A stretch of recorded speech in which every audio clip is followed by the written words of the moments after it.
할렐루야. 우리 이렇게 많은 장로님들이 새벽에 오셔서 또 오늘 은혜를 사모하시는 모습 보기만 해도 은혜가 됩니다.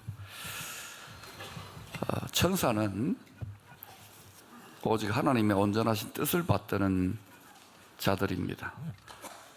오늘 보니까 흰 옷 입은 분들이 많은 거 보니까 한번 옆에 있는 분 이렇게 한번 인사하겠습니다. 당신은 사람 천사입니다.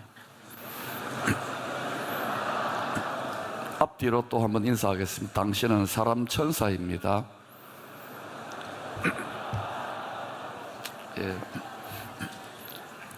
하나님이 고달프고 죄 많은 이 세상에서 우리에게 예수를 믿고 하나님의 자녀, 하나님의 상속자, 빛의 자녀로 살라고 하시는 것은 아마도 사람 천사처럼 살라는 뜻이 아닌가 생각합니다. 사람 천사됨의 특징은 강단에 선포되는 설교의 말씀을 하나님의 말씀으로 잘 듣습니다. 잘 안 듣는 분은 사람 천사 아니라고 생각할까요? 성경은 생수의 근원 예수님을 계시하는 책입니다. 성경은 정확무오한 영원토록 복음이 되시는 예수 그리스도에 대한 말씀입니다. 어떤 사상과 어떤 이론이 교회와 우리들의 믿음을 흔들더라도 성경이 밝히 계시하는 구세주는 오직 예수 그리스도인 줄로 믿습니다. 창세기 1장부터 요한계시록 22장까지 생명샘물이 흐르고 있습니다. 생수의 강이 아무리 이 세상이 혼탁해져 가고 이런저런 어려운 일들이 있다 하더라도 생수의 강, 은혜의 강은, 영원한 생명의 강은 도도히 흐르고 있습니다. 어떤 사람도, 어떤 권력자도 이 흐름을 막을 수는 없습니다. 좋은 열매를 맺지 못했던 중세기 유럽은 14, 15세기에 걸쳐 큰 위기를 겪게 됩니다. 좋은 열매를 맺지 못하면 항상 큰 위기가 오는 것입니다.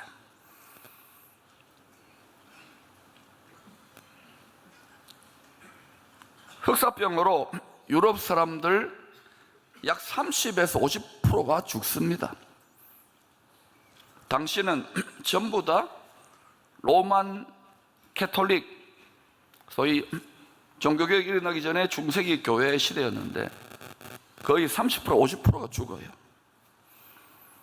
동로마 제국은 오스만 투르크 이슬람에 의해 멸망당합니다. 당시 중세기 교회도 3명의 교황으로 분열하여 아기다툼을 벌였습니다. 소위 서구 기독교 사회의 총체적인 위기에 떨었습니다. 이런 암울한 시대에 근원으로 돌아가서 위기를 극복해보자는 각성운동이 일어납니다. 이번 전국 장로 수련회도 다시 말씀으로 돌아가자.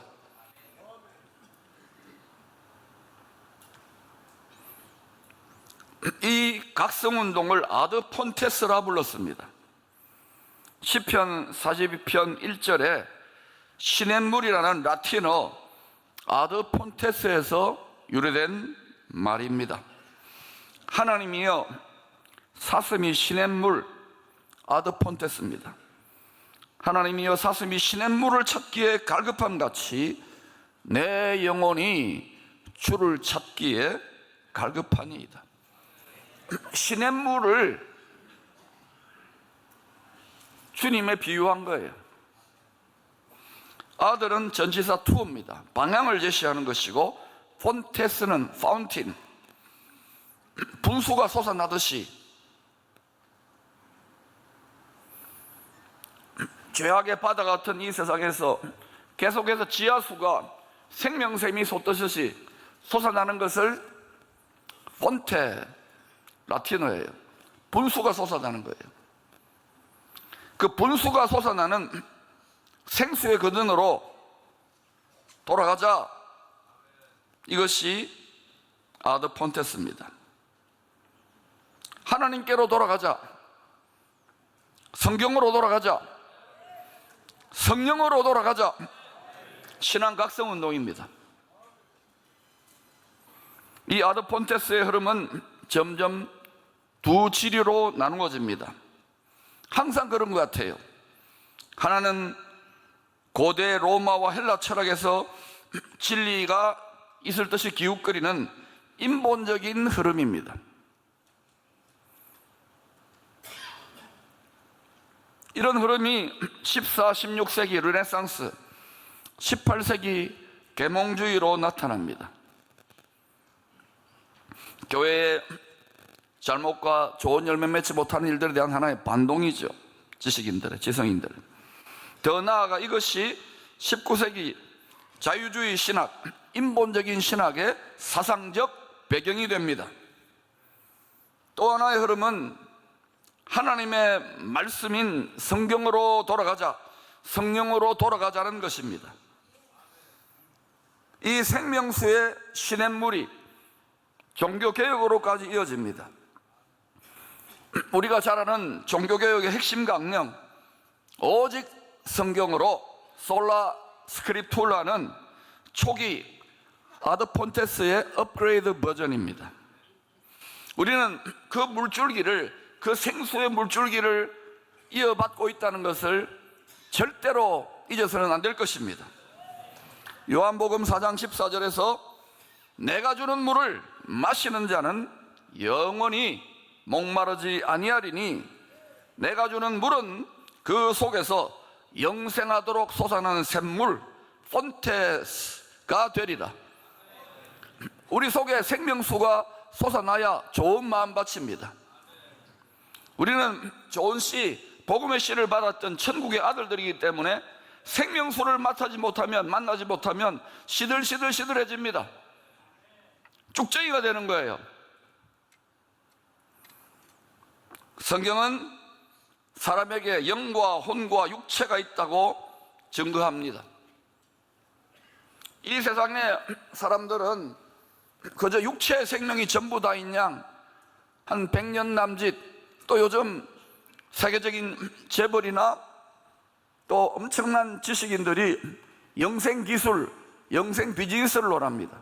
이때가 어떤 때인지를 분별해야 돼요. 많은 사람들을 미혹하게 될 것이고 특별히 우리의 다음 세대들을 미혹할 가능성이 높아요.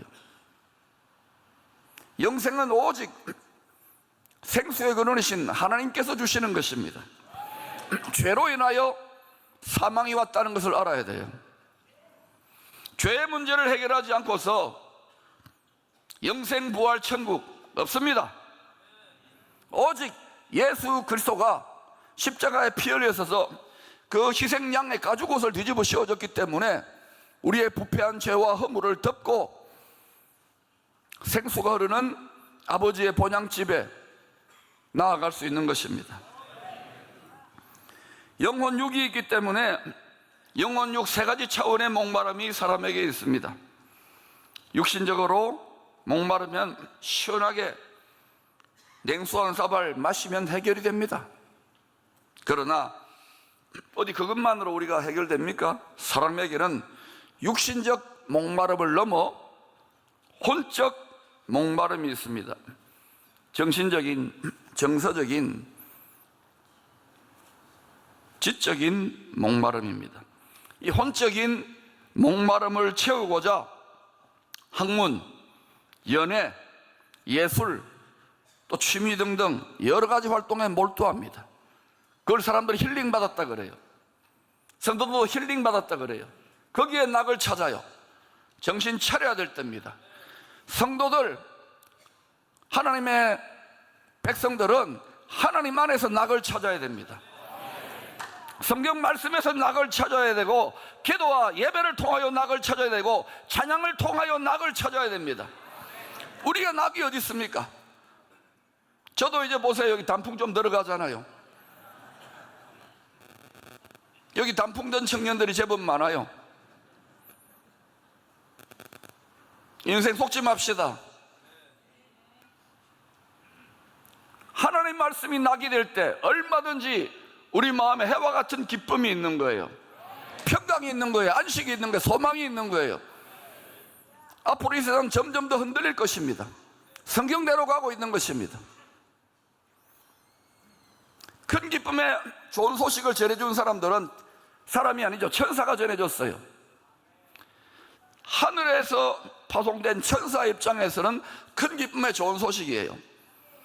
그런데 땅에 있는 우리들은 큰 기쁨의 좋은 소식을 받아놓고도 하나도 안 기뻐요. 목회해 보니까 장로님들 교회에서 장로 일하니까 힘들지요. 어렵지요. 교회를 충성하고 자식들 돌보고 직장생활도 하고 비즈니스도 하고 사람 천사가 되어갈수록 우리의 육신의 정욕과 헛된 소망들이 벗겨질수록 하늘의 관점, 하늘에 속한 천사들처럼 사람 천사들처럼 성령으로 옷 입고 이 세상 사람들이 줄 수 없는 복음의 영광, 큰 기쁨의 좋은 소식을 우리의 삶으로 표현하는 거예요.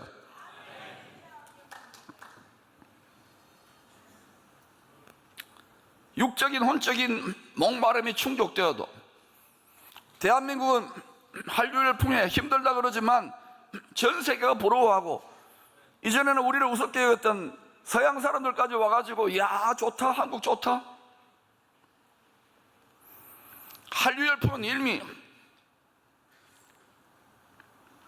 이전에는 한국 하면 세계 어디에 붙어 있는지도 모르는데 다 한국 합니다. 안타까운 것은 우리가 이 세상의 즐거움, 한국이 잘 사는데 도취될 것이 아니라 이 세계적인 영향력을 가지고 우리 자신은 물론이고 우리 다음 세대에게 주님이 말씀하신 열방에 복음을 전거하는 성령의 권능받은 증인들로 우리 생활 전체를 통해서 나아가야 할 때가 아닌지요. 복음을 전하지 않으면 화가 있다 그랬어요. 바울에게만 적용되는 것이 아닙니다. 그리스도의 몸이 된 교회, 그리스도의 간절한 소원은 너희들은 내 몸 아니냐? 복음을 전해다오. 이것도 이 모임도요, 교제하고 좋은 말씀 듣고 그걸로 끝나면 안 돼요. 성령의 권능을 옷 입고 회진 우리의 정신적인 영적인 신앙적인 기강을 찾고 각자의 생활 전선에서 교회에서 지역사회에서 복음 전하기를 위해 힘써야 되는 거예요. 사도행전 15장의 최초의 예루살렘 총회는 이방인들에게 복음을 선교를 제대로 하기 위해서 성령 안에서 하나 된 성총회였습니다.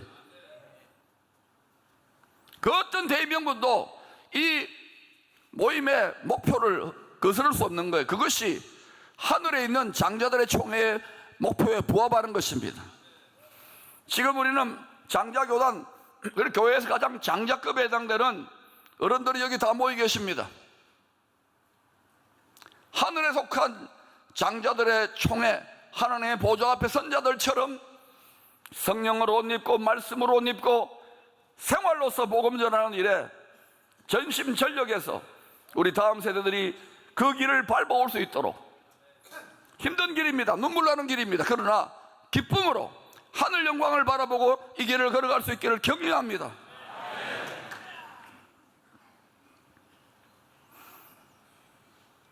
육적 혼적 목마름이 충족되어서 복음을 전해도 사람들이 잘 받아들이지 않아요. 성도들도 하나님 말씀을 우습게 여겨요. 바로 이럴 때 그럼에도 불구하고 결코 채워줄 수 없는, 이 세상에 어느 것도 채워줄 수 없는 깊은 내면의 목마름, 영적 목마름이 있다는 것에 집중해야 됩니다. 이것은 바로 영원한 생명에 대한 갈망, 영의 갈망인 거예요. 아둥바둥 돈과 권력과 인기와 명예와 모든 걸 다 움켜졌다 하더라도 솔로몬 대표 선수가 보여주고 있잖아요. 헛된 것입니다. 갈망을 느끼는 거예요. 그래서 솔로몬은 나중에 지혜의 근본, 생수의 근본이신 하나님 앞에 엎드려 절함으로 그 영혼이 긍휼을 입었지만, 큰 기쁨의 좋은 소식, 영생의 복음의 좋은 씨앗을 우리 마음밭에 심었다는 것에서 무한한 자부심과 긍지와 기쁨을 가질 수 있기를 축원합니다. 자다가도 만져보면, 이야, 나 같은 게 어떡해, 예수를 믿어서, 이야, 나 같은 게 어떡해, 이 감격과 고백이 있기를 축복합니다. 그래야 세상과 구별이 되는 거예요. 구별이, 성령 안에 구별이 되는 거예요. 말씀 안에 구별이 되는 거예요. 사슴이 시냇물을 찾기에 갈급한 같은 영의 목마름이 있는 자들이 주님을 간절히 찾고 또 찾습니다. 저는 오늘 이 새벽에 장로님들 이렇게 자리를 빽빽하게 채우신 분들을 보면 엄청난 감동을 받습니다. 나이를 다 30씩 깎았습니다. 오늘부터는 여러분 평균 나이를 30씩 깎아가지고 청년이라 생각하시고 교회와 사업장으로 돌아가서 열심으로 주님을 찾고 양무리들에게, 세상 사람들에게 큰 기쁨의 좋은 소식을 자랑하시기를 축복합니다. 지금이야말로 전화위복의 기회인 거예요. 예수님 자랑할 기회입니다. 영의 목마름을 우리는 해갈해가면서, 창세기 49장은 야곱이 죽기 전에 남긴 이스라엘 12지파의 조상이 될 야곱의 12아들들에 대해서 남긴 유언입니다. 부모들이 죽기 전에 일반적으로 남기는 그런 유언이 아닙니다. 성령에 사로잡혀 야곱은 천국 갈 때가 거의 다 된 거예요. 하나님이 장차 하실 일을 예언합니다. 창세기 49장 1절입니다. 너희는 모이라. 너희가 후일에 당할 일을 내가 너희에게 이르리라.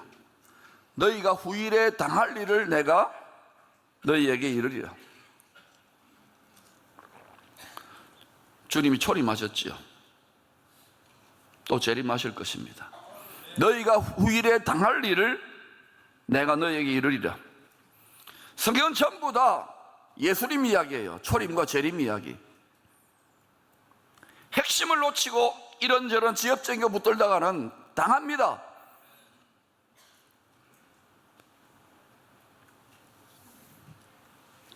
어제나 오늘이라 영원토록 큰 기쁨의 좋은 소식, 영원한 생명 주시는 예수님을 중심으로 이 영적 아비의 유언을 살펴봅시다.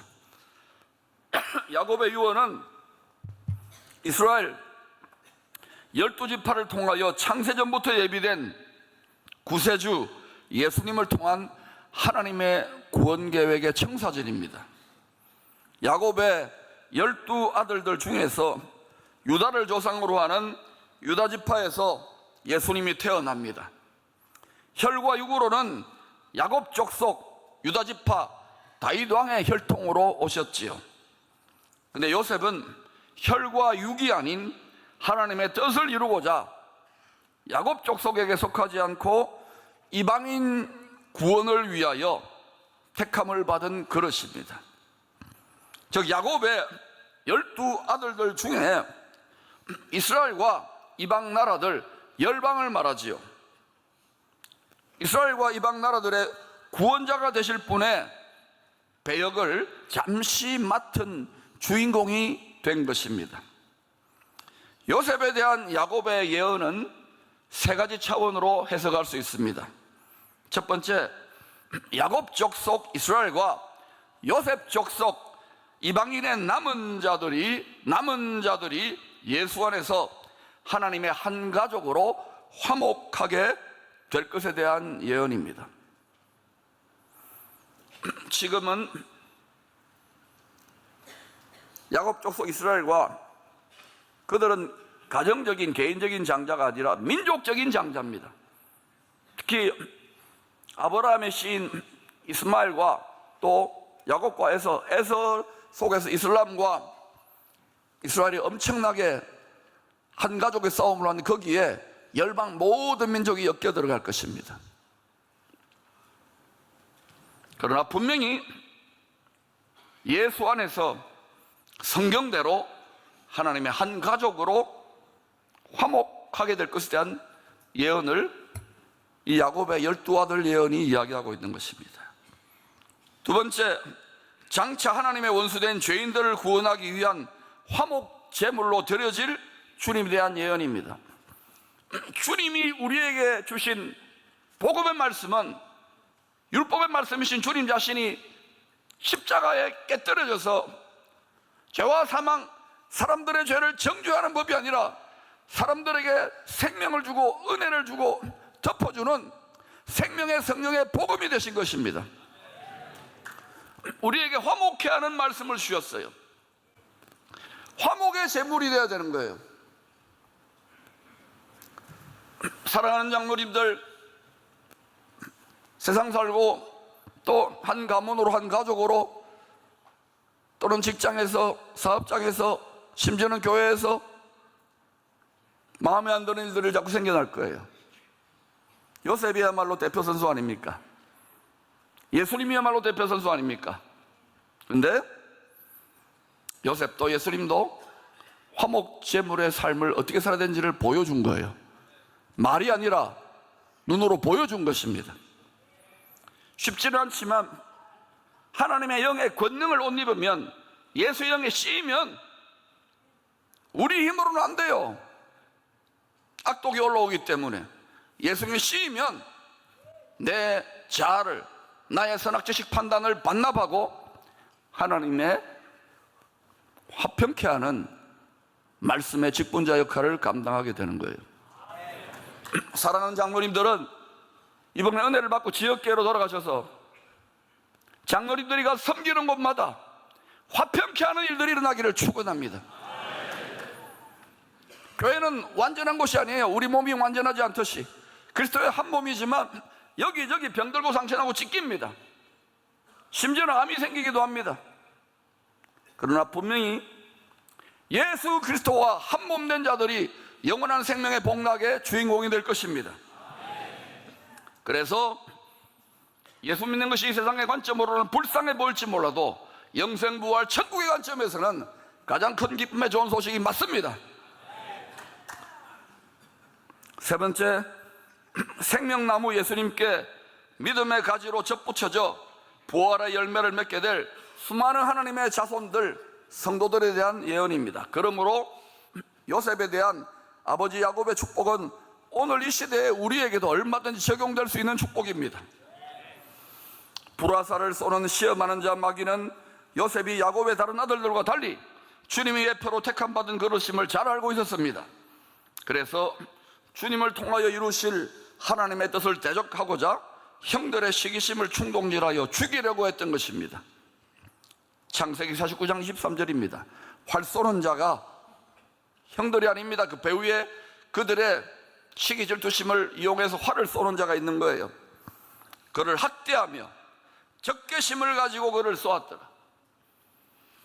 만약 우리가 하늘에 계신 아버지의 꿈을 성령으로 꾸게 되면 반드시 경험하게 되는 이 불화살입니다. 불시험입니다. 근데 이 과정에서 타협하지 아니하고 주님과 씨름하고 주의 능력을, 주의 성령을, 주의 권능을 옷 입으려고 하는 자들이 남은 자들이고, 그 사람들을 통해 하나님 항상 새 시대에 새 문명을 열어갔던 것입니다. 오늘 이 자리에 오늘 하루 동안 그런 은혜가 있기를 축복합니다. 요셉이 겪었던 불시험은 예수님이 자기 백성 야곱 족속에 의하여 죽음에 넘겨지는 불시험의 그림자입니다. 그러나 예수님은 활 쏘는 자 마귀가 형들의 질투심, 이스라엘의 질투심을 충동질하여 저지른 죄악에도 불구하고 전능자의 돕는 은혜로 승리합니다. 부활합니다. 창세기 49장 24절입니다. 이는 야곱의 전능자 이스라엘의 반석인 목자의 손을 힘입음이라. 내 아버지 하나님께로 말미암나니 그가 너를 도우실 것이요 전능자로 말미암나니 그가 내게 복을 주실 것이라. 전능자가 복 주시겠다는데, 전능자가 화목 제물에게 복 주시겠다는데, 전능자가 화목케 하는 복음의 말씀을 충성되게 감당하는 자에 복 주시겠다는데, 혼란에 빠진 대한민국도 나아갈 유일한 소망은 복음에 있습니다. 화목케 하는 말씀을 맡은 화목 제물이 될 때 이 시대에 그리스도의 한몸된 교회에 축복의 샘이 터질 것입니다. 그러므로 지금은 제대로 된 진짜 백의 알곡들이 실력을 보여줘야 될 때예요. 이 세상을 향하여 메시지를 화평케 하는, 화목케 하는 국회에 가서도 이와 같은 하나님의 정치가들이 일어나야 될 줄로 믿습니다. 바울도 예수 안에서 하나님의 상속자로 부름받은 성도들이 원수의 불시험을 이기고 넉넉히 이길 수 있음을 담대히 선포합니다. 로마서 8장 37절입니다. 그러나 이 모든 일에 우리를 사랑하시는 이로 말미암아 우리가 넉넉히 가나안 땅을 정복했던 정복자들보다도 더 넉넉히 이기느니라. 패배의식은 떠나갈지어다, 낙심은 떠나갈지어다, 절망은 떠나갈지어다. 여러분, 그러나 이렇게 담대히 외치고 여러분이 현장 나가면 캄캄할 겁니다. 태산 같은 장애물과 시련과 어려움과 답답한 상황들이 눈앞에, 귀에 보이지도 않고 들리지도 않을 거예요. 그러나 하나님의 영에 씌어서 예수의 영의 권능을 옷 입고 나아가면 반드시 사람들이 볼 수 없는 그 길을 열 수 있는 것입니다. 그것이 이 시대에 세상 그 어디에서도 줄 수 없는 그 비전을 그리스도의 몸된 교회가 하늘의 비전을 제시할 수 있는 것입니다. 저는 대한민국이 이때야말로 교회의 참된 실력을 보여주어서 남은 자들이 하나님께 나의 삶을 드린 자들을 통하여 이 길을 반드시 열어야 할 줄로 믿습니다. 그 중에 하나, 저는 9년 전부터 일본이 거기서 500년을 우리 민족을 밟았지만, 그러나 저 왼수를 사랑한다면 진짜 왼수된 남북을 선물로 주시지 않겠나, 이 비전에 사로잡혀 캄캄하고 외로운 것 같지만 기쁘게 가고 있어요. 언젠가는 분명히 하나님이 긍정적인 길을 열어주실 것을 확신합니다. 원수의 모든 불시험을 전능자의 돕는 은혜로 이겨낸 요셉이 받을 복에 대한 예언이 계속 이어집니다. 불시험을 이겼을 때 복을 받는 거예요. 교회도 개인도 가정도 사업도 똑같아요. 나라도 똑같아요.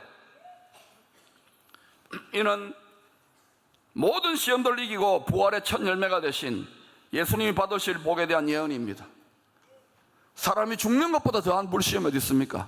사망을 이겨버렸어요. 사망을 이기신 예수님을 머리로 우리 거기에 한 몸으로 접붙여져 있어요. 기가 막힌 거 아닙니까? 이걸 생각하면 우리 언젠가 부활할 겁니다. 부활하면 천사 같다 그러잖아요.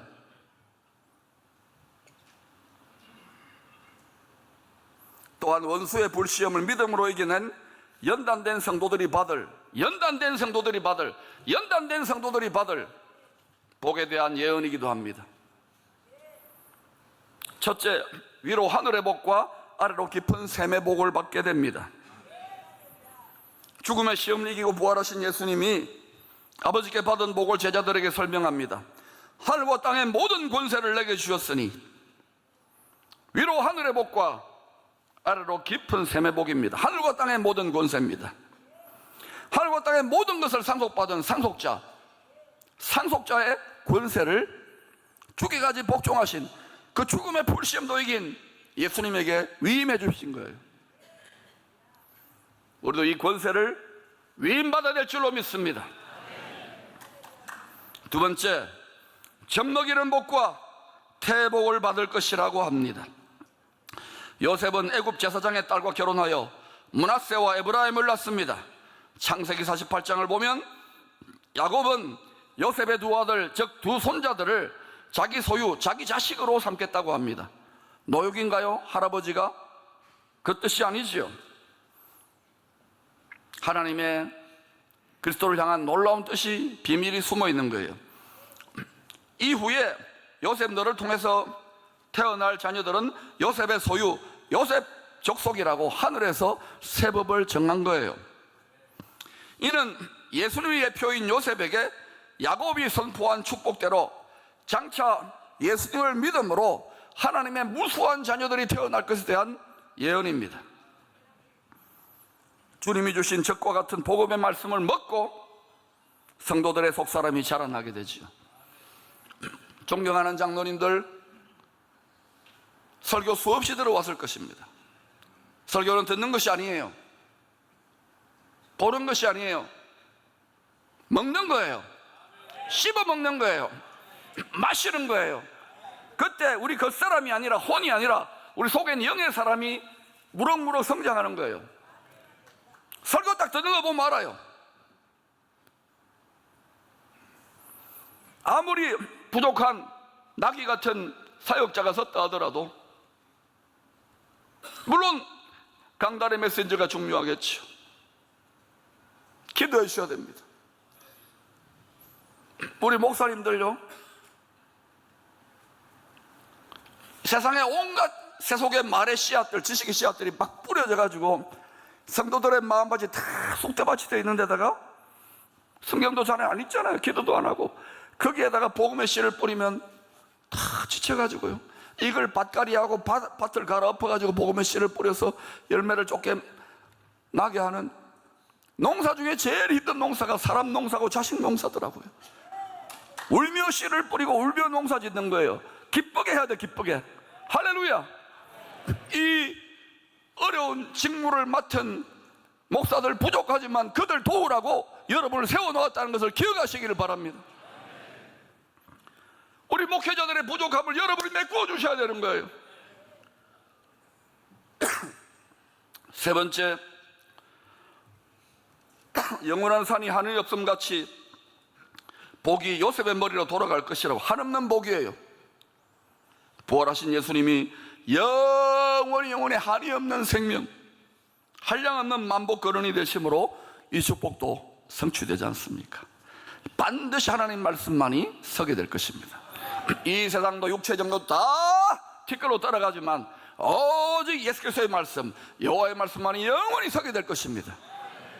그렇다면 예수님의 표인 요셉이 원수의 모든 불시험을 이기고 한량없는 이 복을 받게 된 비결이 무엇일까요? 그 비결이 22절에 나옵니다. 요셉은 무성한 가지, 곧 샘 곁에 무성한 가지라. 그 가지가 담을 넘었도다. 이 말씀에서 샘이라는 단어에 주목합시다. 모든 시험을 이기는 능력의 근원, 돕는 은혜의 근원이 생명샘이 되시는 전능하신 사망을 이기신 예수님입니다. 즉 생곁은 생수의 근원, 예수님 곁을 의미합니다. 예수님이 영생하도록 솟아나는 샘의 근본이에요. 믿음의 조상 아브라함, 이삭, 야곱이 다 일생 동안 우물을 파는 삶을 살았습니다. 이 믿음의 조상님들은 인생 노년에 후반전에 다 장로님들 같은 이런 나이대 정도 되었겠죠. 지금은 뭐 평균 수명이 훨씬 짧아졌지만 인생 노년에 다 부엘세바, 따라합시다. 부엘세바, 맹세의 우물 도시에 살았습니다. 부엘세바는 맹세 우물 도시입니다. 믿음의 조상님들이 노전에 거했던 맹세의 우물 도시 부엘세바는 우리 믿음의 후손들에게 어떤 교훈을 주고 있습니까? 하늘의 새 에덴 동산, 생명수의 강렬은 하나님의 보좌까지 포기하지 말고 낙심하지 말고 신령한 우물을 파는 경건의 삶을 본으로 보여주신 것입니다. 세상이 편하고 화려해지고 좋아지니까 기도하지 않는 분들이 너무 많아요. 이 자리에 온 장로님들 한 분도 그런 분이 없겠지만 목이 터지라고 외쳐도 신령한 우물 파는 삶의 본을 양무리들은 제외놓고 자기 자손들과 자기 자녀들 다음 세대의 본을 보여줘야 될 것인데, 지금 이 시대는 오디오 시대가 아닙니다. 비디오, 유튜브 시대, 유튜브. 작년도 유튜브 보죠. 저도 유튜브 봐요. 설교 듣고. 백문이 불여일견인 거예요. 뭔가 유튜브로 보여줘야 되는 시대입니다. 우리의 삶, 우리의 얼굴, 우리의 삶의 모습과 열매를 보고 예수님 있는 것 같다, 천국이 있는 것 같다, 당신의 분위기를 보면 그렇구나. 여러분, 세상 사람들은요, 그래도 마지막 최후의 보루가 우리는 이렇게 썩어질 대로 살아도 당신들은 썩지 않아야 되잖아, 삐치잖아, 이런 의미로 우리를 눈을 부릅뜨고 보고 조금만 잘못하면 공격한다고요. 그럼 여러분, 주님이 이 세상 죄에 대한 우리의 허물 때문에 짊어진 주님의 수치, 주님의 십자가, 시고 가벼운 멍에를 짊어지고 우리는 안 돼요. 힘들고 어렵고 괴로워서 예수의 영의 권능에 씌어서 그 기쁨에 도취되어서 이 길을 걸어가야 될 줄로 믿습니다. 장례를 축하드려요. 하늘의 상급이 얼마나 많겠어요. 벌써 뭐 100발의 멸류관까지 다 쓰신 분들도 있는데, 그러나 지금부터가 중요해요. 하나님이 이 민족을 축복하시고 풍요롭게 한다면 그걸 우리는 이 세상 헛된 정욕을 위해서 다 쓰고 말 것입니까? 하늘의 영광과 멸류관을 위해서 우리 육체의 남은 때를 최선을 다하여 충성할 수 있기를 축원합니다. 그것도 기쁨으로 해야 돼. 기쁨으로. 교회 어른이 된 우리들이 다음 세대들에게 말씀과 기도로 신령한 하늘의 우물을 파는 삶을 삶의 본으로 보여줘야 될 때입니다. 말해가지고 듣는 시대가 아닙니다. 어른들의 신령한 우물 파는 모습을 보면서 어린 시절을 보낸 요셉, 오랜 시험의 골짜기를 지나면서도 어른들의 본 게 그거니까 생명샘이 솟아나는 은혜의 보좌까지 계속 우물을 팠습니다. 17세 요셉이 얼마나 많은 눈물과 낙심과 좌절과 의심을 했겠어요. 그런데도 본 게, 어른들한테 본 게 그거니까 부엘세바를 해야 되는 거예요. 주님이 피로 맹세한 하늘의 우물이 있다, 생수의 근원이 있다, 아드폰세 센 거요. 낙심하지 말고, 낙심하지 마시기를 축원합니다. 하늘에 전능하신 분의 전능하신 생수의 강이 있습니다. 그 은혜의 강이 지금도 흐르고 있습니다. 마침내 샘 곁에 전능자의 돕는 은혜의 보좌 곁에 심은 무슨 한 가지가 됩니다. 풍년의 때나 흉년의 때나 언제나 변함없이 생수의 근원으로 돌아가는 것이 주님과 한 몸이 된 교회와 성도들의 삶의 비밀입니다. 담장을 넘어 많은 생명을 구원한 열방의 많은 자들을 추수한 샘 곁에 무슨 한 가지 요셉 같은 성도의 삶을 시편 1편은 이렇게 묘사합니다. 오직 여호와 율법을 즐거워하여 그 율법을 주야로 묵상하는도다. 그런 시냇가에 심은 나무가 철을 따라 열매를 맺으며 그 잎사귀가 마르지 아니함 같으니 그가 하는 모든 일이 다 형통하리로다. 사랑하는 장로님들의 모든 일이 다 형통하며 가정과 사업장과 자녀 손들과 지교의 모든 교회들이 모든 일이 씨를 쫓아 과실을 맺으며 열매를 맺으며 모든 일이 다 주의 복된 뜻대로 형통할 수 있기를 축원합니다. 다 일어나십시다. 주님 주시는 참된 평화가 내 마음속에 넘치네. 이 후렴만 한 두세 번 하고 오늘 우리의 묵은 마음밭을 새롭게 말씀의 곡괭이와 성령의 삽으로 기경하여 주여 생명수가 흐르는 생수의 강이 흐르는 좋은 마음밭으로 우리의 후세대들에게 신령한 우물 파는 삶의 모습을 보여주겠다고 결단하며 찬양드리고 기도하겠습니다.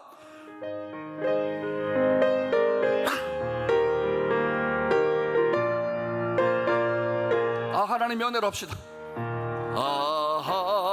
하나님의 은혜로 있을 데 없는 자 구속하여 주는지 나 알 수 없. 용기를 내세요 장로님들. 생수의 강이 있습니다.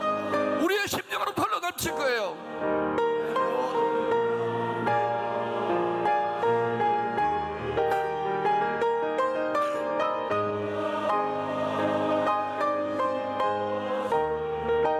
나는 왕신이